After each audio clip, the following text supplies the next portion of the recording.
And for decades, the murder of Mary Schais stumped Wisconsin investigators. The Minneapolis woman was hitchhiking to Chicago back in the 1970s when her body was found dumped in a ditch outside of Menominee with multiple stab wounds. Investigators tracked down the man they believe killed Schais with help from a New Jersey group that cold called them and offered help for free. Lou has the story of the genetic genealogist with ties to the region who helped crack this case. If you've worked for this agency for any amount of time, you knew about Mary Schais and her case. The 50-year-old mystery of who killed Mary Schais stumped Dunn County Sheriff's investigators since the day they found her stabbed to death on the side of a rural road.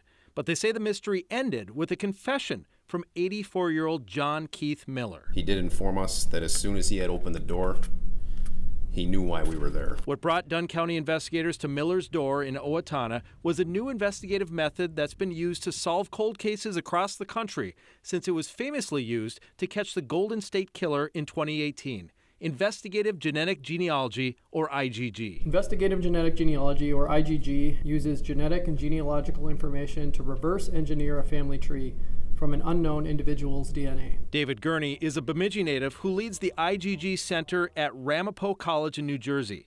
They offer pro bono services to help police departments solve cold cases for free, as well as teaching students how to do that work. The Ramapo College team started helping the Dunn County Sheriff's Office after cold calling them upon finding Mary's case online. Dunn County provided them a DNA profile they say they developed from a stocking cap Mary Schais' killer left at the crime scene.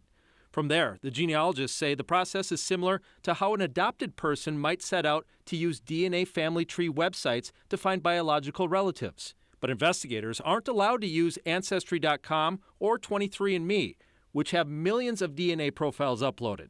They can only use two much smaller databases from FamilyTreeDNA.com and GEDmatch. Depending on the complexity of the case, how close the matches are, whether there is adoption in the family tree, a case can be solved in an hour, or it can take thousands and thousands of hours and many years. Finding John Keith Miller wasn't easy, the genealogists say, because it turns out he was adopted.